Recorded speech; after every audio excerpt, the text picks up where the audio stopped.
તું કોણ છો? આ મારો બેસ્ટ ફ્રેન્ડ છે અને તું મારો બોયફ્રેન્ડ છો. આ તો આપડા બેને ગરબા રમવા જવાનું હતું તો આને કાં ભેગો લીધો? આ મોટા ભેગો લીધો નથી, હું આની ભેગો જ હોઉં છું દર વખતે. તારા ભેગી એકલી થોડી આને જવા દઉં? તેથી મેં તને ફરવા જવાનું કીધું, કાનું આવી મારા ભેગી. તેથી આને પગ દુખતા હતા, પગ દુખતા હોય ત્યારે ફરવા થોડું જવાય? તેથી હું આને જમવા લઈ ગયો તો. હવે હું આને પૂછું તું શું વચ્ચે બોલે? કેમ કે હું આનો બેસ્ટ ફ્રેન્ડ છું. હા કાંઈ વાંધો નહીં, હાલો આપણે દાંડિયા રસ રમવા જવું છે, મોડું થાય હાલો.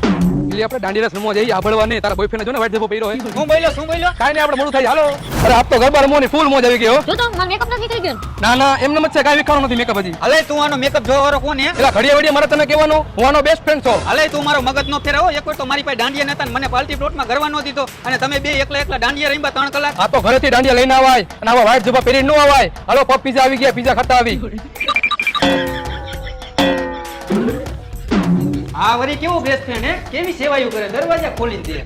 મારે ક્યાં બેહવાનું? અને બે ખુરશી ખાલી અહીંયા બેસી જા, કા પછી નીચે બેસી જા.